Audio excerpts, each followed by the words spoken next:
Bom dia, crianças. Vamos de conteúdo novo, tá certo? De história. Vamos lá, sobre o desenvolvimento econômico, tá? Desenvolvimento socioeconômico. Esse conteúdinho nós encontramos no nosso livro de história, na página 156 a 158, tá certo? Então vamos lá acompanhando contigo o que foi esse desenvolvimento socioeconômico, né? Isso durante o reinado de Dom Pedro II.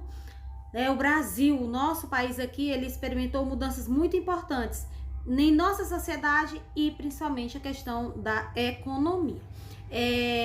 De 1850 a 1872, como a gente pode estar vendo, a nossa população aumentou muito, certo? Aumentou também porque nós sabemos no conteúdo anterior sobre a questão dos imigrantes, né? Das pessoas que vieram, né, de todo o mundo para cá. Por quê? Porque o senador da época, o governador da época, sabia que a escravidão não ia durar para sempre. E aí, por esse motivo, começou a fazer propagandas enganosas, né, para a Europa, para os outros países, para que as pessoas viessem para cá. Por quê? Porque para trabalhar na lavoura, né, gente, na lavoura de cana de açúcar, né, na plantação de café que estava dando certo aqui. Então, naquela época, não havia centros urbanos populosos como hoje, né?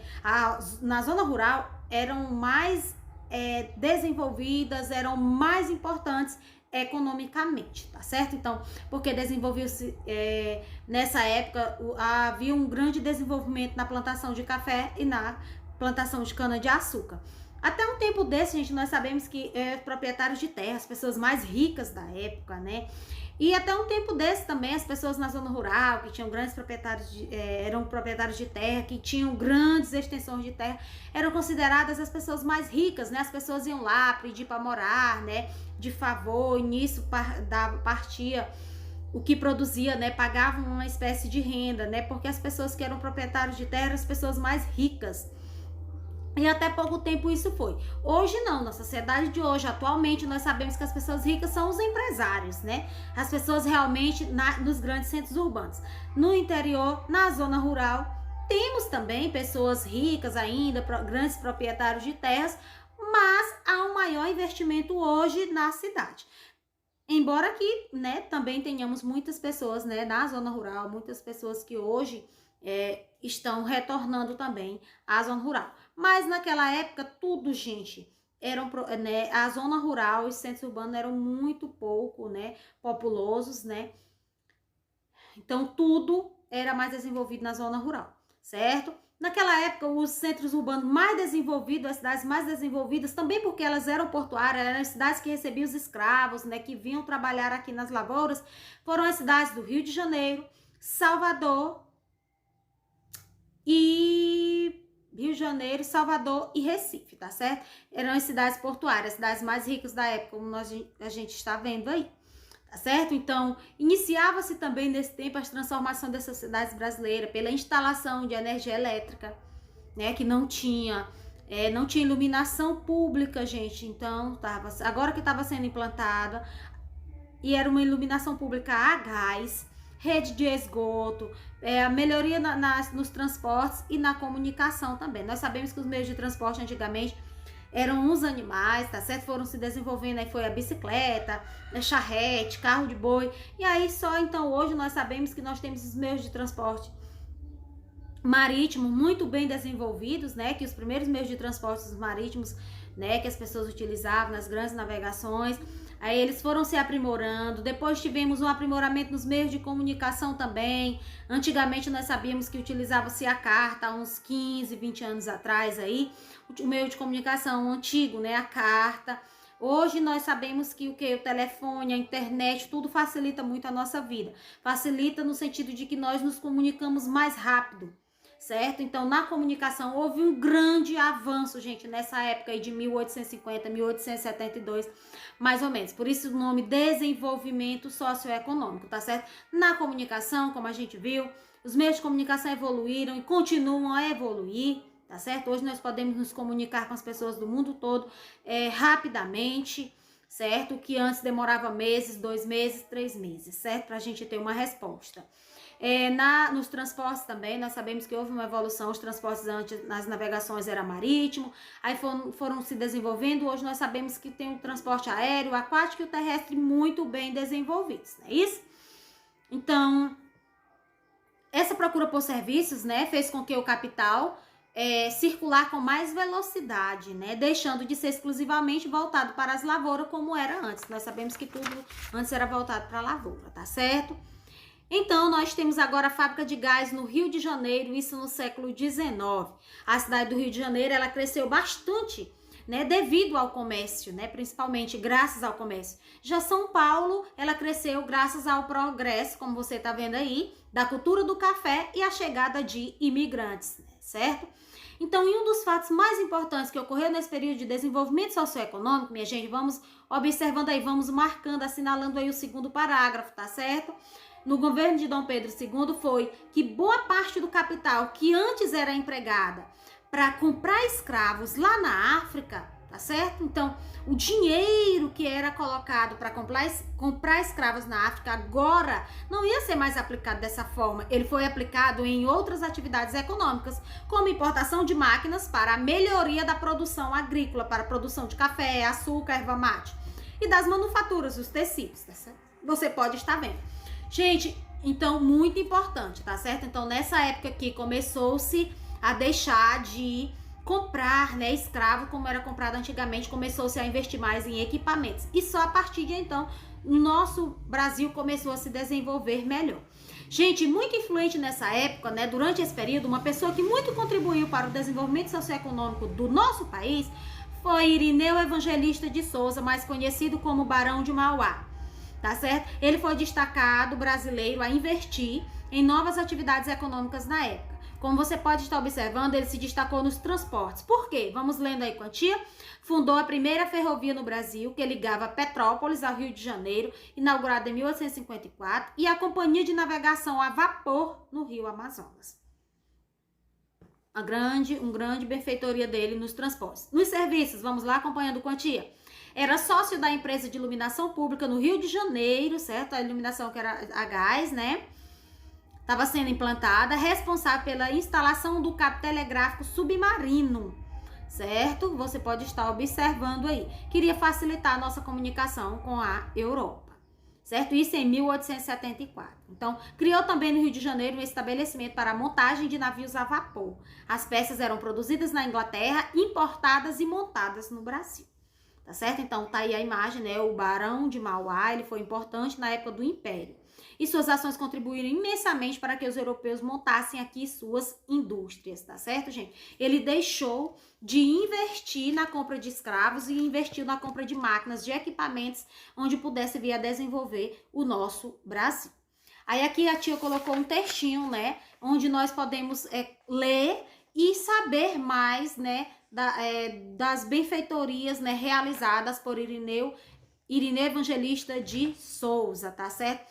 Que ele que fez, né, um homem simples e que tanto contribuiu para o nosso país com relação ao desenvolvimento. Você vê aí que ele era empresário, industrial, ele era banqueiro e político brasileiro.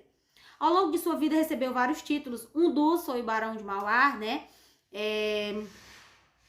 Também ele é patrão do Ministério do Transportes e pioneiro em várias áreas da economia do Brasil, tá certo? Um dos seus maiores feitos foi de ter empreendido a construção da primeira ferrovia brasileira, certo? A Estrada de Ferro Mauá, no estado do Rio de Janeiro. Ele tinha origem simples, né? Ascendeu socialmente pelos próprios méritos e iniciativa, um homem forte, trabalhador, sendo considerado um dos homens mais importantes do país, né? Naquela época, estando à frente das principais iniciativas de progresso econômico no segundo reinado, né, aqui no Brasil.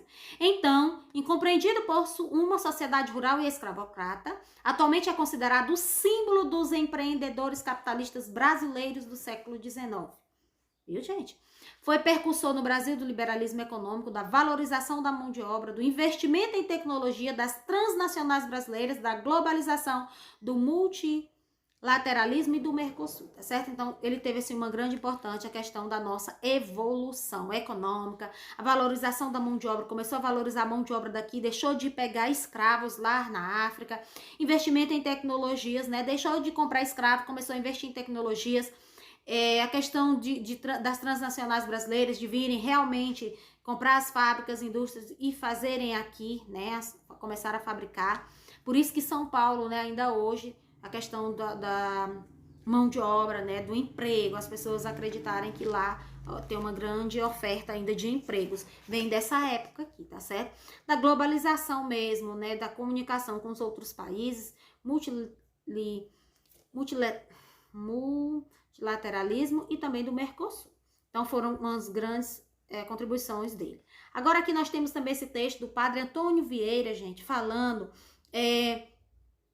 esse texto é bem... Você tem que ler ele umas 2 vezes. Ele é claro, não sei se você vai entender direitinho, mas ele é bem interessante, certo? Que ele fala doce inferno, açúcar e escravidão. Ele fala da vida do escravo aqui, tá certo, gente? Antes do Barão de Mauá, né? Antes, né? Quando ainda a mão de obra era escrava. Ele fala desse texto, da vida dos escravos aqui, que era muito triste, era muito sofrimento, tá certo, gente? Essas imagens aí representando a plantação, né, de cana-de-açúcar, plantação, corte, tudo eram feitos pelos escravos. Você pode estar observando aí os engenhos, né, na segunda imagem, né, os animais, a questão da colheita, plantio, a moagem da cana-de-açúcar, tudo era feito pelos escravos e tudo pelo serviço braçal, tá certo? Você pode estar observando aí estas imagens. Então, esse texto aí é um texto muito interessante de Padre Antônio Vieira, que retrata esta realidade. Vamos lá. Que coisa há na confusão deste mundo mais semelhante ao inferno? Ele faz uma comparação da vida do escravo ao inferno, viu? A vida no engenho. Que qualquer desses vossos engenhos... Por isso foi tão bem recebida aquela bela discreta definição de quem chamou a um engenho de açúcar, né? Não é açúcar, doce inferno, quer dizer, né? E verdadeiramente, quem vir na escuridão da noite aquelas fornalhas tremendo, perpetuamente ardente, nas fornalhas de fogo, né? Queimando, né? Para aqueles caldeirão, para poder, né? Ferver, para poder fazer rapadura, fazer cachaça, fazer melado, tá certo? Então, as labaredas que estavam saindo a barbatões de cada uma pelas suas bocas ou ventas, por onde respiram um incêndio, né, muita fumaça, né, os africanos banhados no suor, muito quente, né, próximo àquelas caldeiras fervendo, negros como robustos, que administram a grossa e dura matéria ao fogo, né, e os forcados com que o revolvem e atiçam, tava o tempo todo atiçando aquele fogo muito quente, eles ali morrendo de calor, né, com fome, tá certo? Eles que administravam tudo, certo? Aí ele até coloca as caldeiras ou lagos ferventes vomitando espumas, quer dizer, a fumaça, né, poluindo, exalando nuvens de vapores, o ruído das rodas, das cadeias, da gente toda, da cor da mesma noite, quer dizer, um negro, né, da mesma cor da noite ali, trabalhando vivamente, né, gemendo, tudo ao mesmo tempo, tá vendo? Então, à noite, tudo escuro, eles trabalhando lá, em péssimas condições de trabalho, em condições mesmo desumanas, passando fome, né, tudo que vocês possam imaginar. Sem momentos de trégua, quer dizer, não podia piscar ali, tinha que estar o tempo todo, porque a qualquer momento poderia acontecer um acidente de trabalho, né? Sem descanso, né? Quem vir enfir toda a máquina não pode duvidar que é uma semelhança do inferno. Ele faz uma comparação do engenho, né? Lá dos engenhos ao inferno, quer dizer, um local muito ruim para se viver, tá certo? Aí aqui nessas imagens nós temos aí, gente, né, a imagem deles, vocês podem estar vendo aí todo o trabalho, vocês podem estar vendo aí a primeira imagem, a questão, né, as caldeiras aí, uma questão da moagem lá no final, eles que fazem tudo, carregam tudo. Na segunda é a questão da moagem, mas você vê que pelo pau, porque naquela época não tinha tecnologia, né, gente? Tudo era mesmo braçal, manual, você tá vendo aí, ó, eles imprensando aí no braço, um de um lado, o outro do outro, colocando muita força. Aí embaixo da mesma forma, organizando, né, para fazer. E os animais que ajudavam eles também no transporte, aí abaixo também vocês podem estar observando. Aí aqui nós temos, como a gente falou, a fábrica, a imagem, vocês podem estar vendo naquela época, imagens preta e branca, né, sem muito você vê aí, ó, os animais puxando, né, naquela época não tinha a evolução no meio de transporte, meio de comunicação, né. A fábrica de gás do Rio de Janeiro, isso no século XIX, você pode estar observando aí os animais ainda, né. Século XIX, sendo como um dos principais meios de transporte. Aí embaixo nós temos a evolução urbana da cidade do Rio de Janeiro, tá certo? Você pode estar vendo aí de um lado, né, a mesma rua aqui no século XIX, tá certo? A evolução. E hoje, tá certo, gente? Foram sendo substituídas, né? foram sendo modernizadas e hoje nós sabemos que as casas, né, as antigas casas foram perdendo para a construção de prédios, como vocês podem estar vendo aí, a pavimentação, tudo foi mudando, tá certo, gente? Então, esse conteúdinho, crianças, a gente encontra no nosso livro de história, na página 156 a 158. Então, vocês deram uma lidinha. E em seguida, vocês façam atividade na página 159 a 161.